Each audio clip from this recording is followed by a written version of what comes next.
Hey everybody, welcome back to our Detroit Lions preview show here at MLive. I am Meinke. I'm Nate Atkins. Okay, Lions have won 2 straight, Nate. Might have come a little harder last week than people would have liked, but they got the win against the Browns, setting up some interesting football going forward, including this week in Chicago at Soldier Field, a very interesting place for Golden Tate.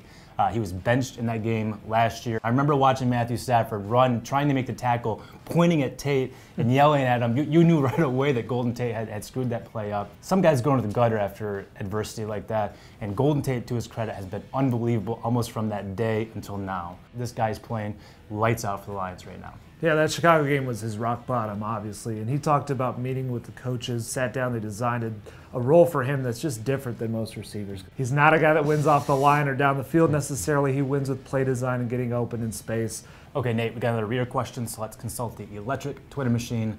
This one comes from Ridiculous. Is this offense only doing well against bad D, or are they for real? I mean, I think it's a little bit to be determined, but you have to like the way this offense is trending since the bye. The Packers are terrible on defense, I get it, but Pittsburgh's number 2 in total defense. Cleveland, for as bad as they are, has a pretty good defense. They have some really good athletes in that front seven. The Lions players gave them a lot of respect at how well they played. I think you really have to like the way they're trending, the way they're finishing off drives at this point. Are they the New England Patriots? Probably not, but they're certainly headed in the right direction with the offensive line and Matthew Stafford finally playing well. Yeah, I think pass protection stepped up a lot too. The running backs are stepping in, getting those blitzes, and Stafford's been owning teams against the blitz. So it's definitely been better since the bye week. We do need more time to evaluate since then, because you look at a game like the Steelers one, they're going to start to get weaker defenses as we go along this season for the most part. We'll see if they can feast on those, but obviously this is trending to another rematch with the Vikings in a couple weeks. That's when their offense is going to have to be clicking, and that'll tell us a lot about where they've come. Okay, Nate, lots to like about the Lions offense. The defense, maybe a little more concerning.